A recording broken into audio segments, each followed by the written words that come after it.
Welcome to today's deep dive into one of the most polarizing topics of our time: diversity, equity, and inclusion, or DEI.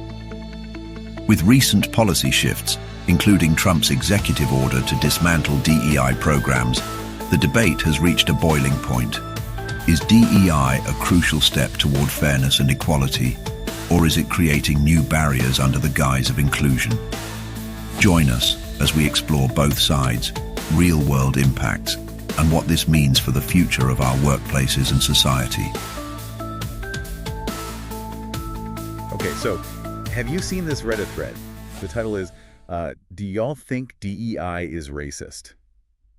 Like, wow. Yeah, it's definitely a provocative question. And, it really gets at the heart of all the strong emotions and anxieties surrounding diversity, equity, and inclusion, especially with all the policy shifts happening right now. Right, exactly. We've got a whole bunch of sources for this deep dive, Reddit discussions, obviously, but also news articles, and even, get this, a White House statement. Oh, wow. Yeah, all trying to grapple with this question. It's a lot. But our goal today is to really help you understand the different perspectives on DEI. Yeah. It's clearly a complex issue, and we want to break it down for you. And it's a very timely discussion, especially with the new Trump administration, rolling out these executive orders that really target DEI practices in government. And there's a good chance it'll impact private businesses, too. Yeah. And, one detail from the news that really caught my eye is that Trump's executive order actually aims to revoke Executive Order 11246, the one that mandated affirmative action and non-discrimination for government contractors. It's a pretty big deal, right? It is. It's definitely a major policy shift. And this executive order is, in a way, encouraging the private sector to end what the administration calls illegal discrimination and preferences related to DEI. And, some people on Reddit are even connecting this to a larger pattern. There's one user who suggested that this is like part of a master plan to give restitution to, quote, victims of DEI and this is where it gets a little wild, eliminate the Department of Education. I mean, come on, right? Yeah, it's a wild claim for sure, but I think it does highlight the level of anxiety and even fear that some people feel about DEI. Like, they feel like they've been personally disadvantaged by these initiatives. Yeah, it's definitely a charged topic. So let's get into it. Let's unpack these core arguments for and against DEI. What are like the strongest arguments being made by people who want to see these DEI programs ended? Well, one of the most common arguments you'll hear is that hiring and admissions should be based solely on merit, not on things like race, ethnicity, or gender. Right. It's all about meritocracy. Yeah. Right? Like, I saw this user on Reddit, BP Bucko 614, I think it was, arguing that qualifications and skills should be the only criteria, the best person for the job, period, regardless of their background. And the Legal Seagull actually added to that, saying that the people who oppose DEI often feel punished because they didn't get jobs they felt they deserved. It's almost like they see DEI as this barrier to their own success. Right. And Dakota 8020 took it even further, saying they're worried about white people being punished for the past and losing representation in certain fields. It's this fear of reverse discrimination. Yeah, that concern about fairness comes up a lot. God 1643 even quoted Martin Luther King Jr. to argue that DEI actually contradicts a colorblind society. That famous line, "I have a dream that my 4 little children will one day live in a nation where they will not be judged by the color of their skin, but by the content of their character." It's a powerful quote, and it really gets at this idea of, a society where individual merit is all that matters. But of course, there's another side of this story, right? What about the arguments in favor of DEI? Well, a lot of proponents of DEI would argue that we can't ignore the reality of systemic inequality. The idea that historical and ongoing discrimination have created these significant barriers for certain groups. Right, like Hiru Thredo on Reddit, they said that DEI is like necessary to address these long-standing inequalities, kind of like, how desegregation was needed to dismantle Jim Crow laws. Yeah. It's about recognizing that the playing field isn't level, and that we need to create more equitable opportunities. Exactly. It's about acknowledging that just ignoring these injustices won't make them disappear. And then there's Opoly, who made the case that diversity is actually a strength. Yeah. Especially in the business world. The diverse teams bring a wider range of experiences, perspectives to the table, which, can lead to better problem solving and innovation. Right. It's the idea that a company with employees from all different backgrounds will be better at understanding and serving a diverse customer base. Exactly. Right. And several Redditors brought up the importance of understanding the historical context, right? They argue that we can't really grasp the present day disparities without acknowledging past injustices like slavery and segregation. Yeah, that historical perspective is super important for understanding why so many people see DEI initiatives as essential. So we've got these strong arguments on both sides, clearly a complicated issue, and people are really passionate about it. But how is this actually playing out in the real world? I mean, what's going on out there? Well, the tech industry is a good example. We've seen a lot of news lately about companies, big companies like Meta, ending their DEI programs. And they're not alone. McDonald's, Walmart, they've made similar moves. It does seem like a lot of companies are pulling back on DEI, especially with the new executive order. Well, But what's driving that? Is it just a legal thing, like they're worried about lawsuits, or are there other factors at play? it's probably a mix, I would say. Some companies might be worried about legal challenges for sure, but others maybe they're genuinely starting to question how effective their DEI programs really are. It's not a simple issue. Yeah, for sure. It's interesting to see what people who work in these companies have to say, right? Like I saw this one comment on Reddit from, let me see if I can find their username, Apathetic, their HR data analyst. And they were talking about how frustrating it is to see companies focus on, appearing diverse and inclusive Mhm. rather than actually making real changes. Like they're just checking boxes. Yeah, that disconnect between what companies say and what they actually do, it's a valid concern for sure. And it makes you wonder, how are these programs really designed? How are they implemented? And there are real consequences for people too, right? Another Redditor shared this story about being asked to lead a DEI workshop simply because they're biracial. Made them feel totally tokenized and uncomfortable. I mean, that's not what DEI is supposed to be about, right? No, not at all. It highlights how these well-intentioned efforts can, they can go wrong. Being singled out like that, being tokenized based on your identity, it can be really harmful. Makes you think, yeah. What are the long-term implications of this shift away from DEI? Will it actually lead to more equitable workplaces, or will it just make the problem worse? Yeah, it's a big question, and it's one we're gonna keep exploring as we go deeper into this topic. So stick with us as we continue to unpack the social, the political, the business impacts of this heated debate surrounding DEI. Welcome back to our deep dive into this whole DEI debate. We've kind of laid out those core arguments, for and against DEI, touched on, well, everything from meritocracy to systemic inequality. And we even saw how these ideas are playing out, in the real world, Yeah. especially in that fast-paced tech industry. But now I kind of want to shift gears a little. I want to focus more on the human side of this, Hmm. beyond all the policy changes, the legal stuff. These are real people's lives we're talking about here. Yeah, you're absolutely right. And all these Reddit discussions we've been looking at, they're full of personal experiences that really bring that home. Like one comment that really stuck with me, it was from Apathetic, the HR data analyst we talked about earlier. They were talking about how frustrating it is to see companies just like prioritize appearing diverse and inclusive over actually making real changes. It's just checking boxes. That's something you hear a lot, this feeling that DEI, it can become more about optics than real action. Makes you wonder, how do we even measure progress? Are we just looking at superficial changes? Or are we talking about real systemic transformation? And it's not just about company policies, right? It's Yeah. about the whole culture within these organizations. Yeah. How are people actually being treated? Exactly. DEI is about creating uh, an environment, where everyone feels valued, respected, and empowered to contribute their talents, their perspectives, whatever they bring to the table. And that's got to be tough, right? Especially when you still have all these unconscious biases, these systemic barriers in place. Oh, absolutely. It takes constant effort, Yeah. a willingness to really look at our own assumptions, our own behaviors. Right. And another Redditor, they shared a story about being asked to lead a DEI workshop. And the only reason they were asked was because they're biracial. Yeah, that's a perfect example of, how even well-intentioned efforts can totally miss the mark. Being singled out like that, tokenized based on your identity, It can be really uncomfortable and counterproductive, honestly. It really shows you how important sensitivity is, right? Thoughtfulness Oh. in how we approach DEI, Hmm. making sure people feel genuinely included, not just used as symbols. It's about moving beyond tokenism for sure, creating a Mm. culture where everyone feels like they actually belong.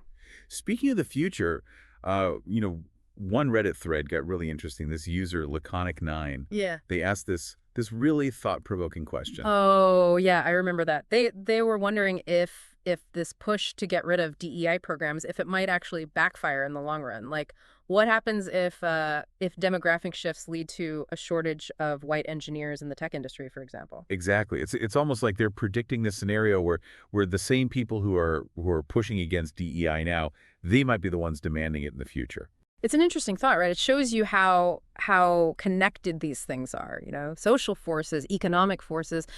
The workforce is changing all the time, and that's going to have a huge impact on the future of DEI, that's for sure. Makes you wonder, is this current backlash against DEI, is it just a temporary thing, or is it a sign of some deeper shift in how people think? Hard to say, really, but one thing's for sure, this whole debate surrounding DEI, it's not going away anytime soon. No, not at all. There are valid concerns on both sides, and finding a path forward, it's going to take some serious conversation, some willingness to actually consider different points of view. Absolutely. So where do we go from here? If we're at this crossroads with DEI, what are some possible paths forward that might address those concerns, those worries on both sides? Well, one idea that's been gaining some traction is to focus more on socioeconomic factors rather than, just race or gender. That would be the main lens for addressing inequality. So instead of focusing on specific identity groups, we'd be looking at things like income level or access to education or even like what kind of neighborhood you live in. Like those would be the key drivers of disadvantage. Exactly. By tackling those root causes of inequality, the idea is that we can create a more level playing field, and we wouldn't have to resort to quotas or preferences based on identity. That sounds good. But wouldn't focusing only on socioeconomic factors, wouldn't that just ignore the real experiences of discrimination that people face, Yeah. based on their race, gender, all those other parts of their identity? That's a fair point, for sure. And that's why some folks argue that we need to consider socioeconomic factors alongside those identity-based factors, Right. to get a more complete picture of the challenges people face. It's all about finding the right balance, right? Absolutely. And there are other approaches out there too. Some people are saying we should shift our focus from diversity to inclusion. What's the difference there? What do you mean? Well, diversity is about representation, Yeah. right? It's about having a workforce that reflects the demographics of society. But inclusion is about creating a culture where everyone feels like they belong, like they Mhm. can contribute their unique talents, their perspectives, whatever they have. So it's not just about hiring people from different backgrounds. It's about making sure they feel valued and respected once they're there. Exactly. It's about fostering that sense of belonging, encouraging open communication, Hmm. and addressing those unconscious biases so that everyone has an equal chance to succeed. Yeah, that makes a lot of sense. I've also seen some discussion about moving towards like more individualized support rather than just using these broad brush approaches. That's an interesting idea. It recognizes that everyone's facing different challenges and needs different kinds of support to really thrive. Instead of just assuming, that everyone in a particular group needs the same thing, we'd be looking at each person's individual needs and tailoring the support to them. Yeah, it's about empowering individuals, rather than just categorizing them, recognizing that everyone has their own strengths, their own challenges. Sounds like there are a lot of different ideas out there. There are, and we have to acknowledge that there's no magic bullet here, no one size fits all solution. What works for one company or one person, it might not work for another. It's about being open to trying new things, Yeah. right? Experimenting, Yeah. learning from your mistakes, Right. and being willing to adapt as you go. Exactly. And it's so important to have these open, honest conversations, to really listen to each other, to try to understand different perspectives, different approaches, and be willing to change course if you need to. Yeah. We have to embrace how complex this issue is. Yeah. And realize that finding solutions, it's going to take time, it's going to take effort, and it's going to take all of us being willing to learn and grow together. Well said. And I think it's important to remember while we're talking about the future of DEI, there's also the legal side of things. That landscape is constantly changing, and it really affects how these initiatives are actually implemented. Oh, for sure. Things are shifting all the time. Yeah. And it's important to understand how those changes are going to affect the future of DEI. Yeah. I mean, one of the biggest developments, right, was the Supreme Court's decision on affirmative action. Oh, yeah. That ruling, that sent shockwaves everywhere. I mean, organizations had to reevaluate their whole DEI practices, led to all sorts of legal challenges and in all kinds of different sectors. It's a reminder that the law, it's not set in stone. It's Mhm. constantly being interpreted, reinterpreted, and those interpretations, they have a huge impact on how DEI is actually put into practice. No doubt about it. And with this new administration, I think we can expect to see even more changes, more challenges to the DEI policies and practices we have now. It's a really dynamic landscape, and you got to be careful navigating it. It also makes you realize how expensive these legal battles can be, right? And how much time they take. A lot of organizations are just choosing to settle lawsuits rather than risk going to court. It's a strategic decision for sure. It shows you just how complicated this whole legal terrain is. But legal challenges, that's just one piece of the puzzle, right? Yeah. We also need to focus on education, on awareness, and on a real commitment to creating a more inclusive and equitable society. It's not just up to the courts or the government. It's up to all of us. Couldn't agree more. It's a collective effort. It takes each of us looking at our own biases, challenging injustice, and working to create a more just and equitable world. And that brings us to another layer of complexity in this debate, right? The role of politics. We talked about how political shifts can influence DEI initiatives, but I think it's worth taking a closer look at the political forces at play here. Definitely. One thing that really jumps out from the sources is how divided things have become. The political discourse around DEI, it's super polarized. It's like this tug of war, where different political ideologies are using DEI as this wedge issue. You can see it playing out in those Reddit threads, right? People taking sides, aligning themselves with specific political camps, and just dismissing opposing viewpoints as like brainwashed or uneducated. And it's not just online, this polarization, it's everywhere. News coverage, political campaigns, even just everyday conversations. Like DEI has become a stand-in for this bigger battle over values, over identity, over what direction our society should be heading in. And that kind of polarization, it makes it really hard to have a real conversation about DEI. Yeah. A conversation where you can actually get somewhere. You're right. It's tough to find any common ground when the language we're using is so charged, so divisive. It's like we're all speaking different languages and our messages are just getting lost. And that's a shame because as we've seen, this is an issue with real consequences. Yeah. For people, for companies, for everyone. It's an issue that we all need to be paying attention to, thinking about carefully, no matter what our political beliefs are. So as we try to navigate this politically charged landscape, let's try to do it with empathy, with a willingness to listen to each other, to understand each other. Let's move past all the partisan rhetoric and try to have a real dialogue, a dialogue that can help bridge those divides and actually lead to some positive change. Well said. At the end of the day, we're all part of the same society, and if we want to find solutions that work for everyone, it's going to take collaboration, it's going to take understanding. So with that in mind, I think it's a good time to move on to our final segment. We're going to explore some of the bigger questions, Yeah. the potential implications of this whole debate. Yeah, we're going to be looking ahead, thinking about the long-term impacts of this DEI debate, and we'll challenge you to think critically about its role in shaping the future. So stay with us for a thought-provoking conclusion to our deep dive into the world of DEI. Welcome back, everybody, to the deep dive. Yeah. So we've really gone through it, haven't we? We've looked at the arguments, the personal stories, the legal stuff, even the political dynamics of this whole DEI debate. It's been a journey, a lot to unpack. It really has. Yeah. But now I think it's time to zoom out a little. Yeah. Look at the bigger picture. Like what does all this mean in the grand scheme of things? What are the long-term implications of this debate for society as a whole? Well, one of the things that worries me is the possibility that we might actually lose some of the progress we've made, towards creating more inclusive and equitable institutions. especially with this new administration, the Trump administration, rolling back those DEI programs and really pushing this merit-based approach. It's like we're moving away from the idea that these systemic inequalities even exist, that they need to be addressed. And the thing is, meritocracy, it sounds great on paper, but it only really works if everyone's starting from the same place, if everyone has the same opportunities. And we know that's not the reality. Yeah, it's like saying everyone should run a race, but some people are starting miles behind the starting line. They've got like extra weight to carry, and they're facing obstacles that other runners don't even have to think about. That's a good way to put it.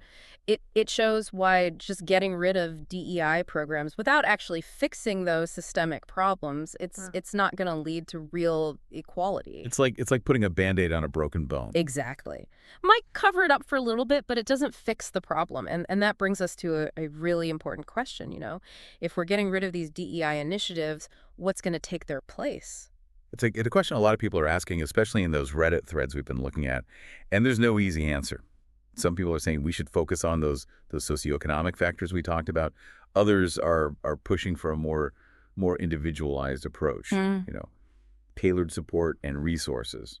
And there's always the chance that, things will swing back the other way, that demographic shifts or market forces will end up creating this renewed demand for diversity and inclusion. It's like this cycle we've seen throughout history, right?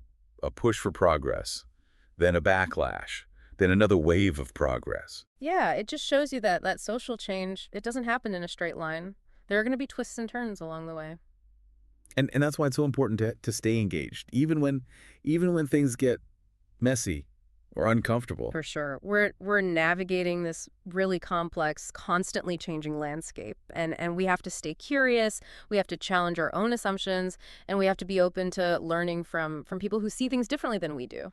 We got to keep asking questions, right? Looking for information from sources we can trust. Yeah. And having those thoughtful conversations, even with people we disagree with. And we also got to be careful about the information we're consuming, especially these days with social media and just information overload everywhere. We need to be critical thinkers, learn how to tell fact from fiction and try to avoid those echo chambers, those filter bubbles. Yeah, it's so easy to get stuck in those online spaces where you're just hearing what you want to hear. It just reinforces your own biases and makes it hard to see the full picture. Exactly. That's why it's so important to develop those media literacy skills, to be able to look at information from different sources and to be willing to consider viewpoints that challenge your own. And to remember that the goal here isn't to win, or to shut people down who disagree with us.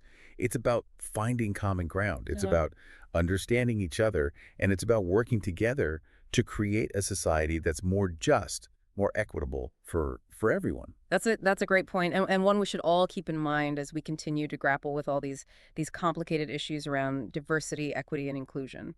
So as we wrap up this deep dive, I want to leave you with a few final thoughts. This whole debate around DEI, it's not going away anytime soon. It's an ongoing conversation. It's a struggle, and we all have a part to play in how it unfolds. Stay informed, stay engaged, and stay curious. Yeah, and most importantly, stay hopeful, because even with all the challenges, all the setbacks, that pursuit of justice, that pursuit of equality, it's something worth fighting for. Couldn't have said it better myself.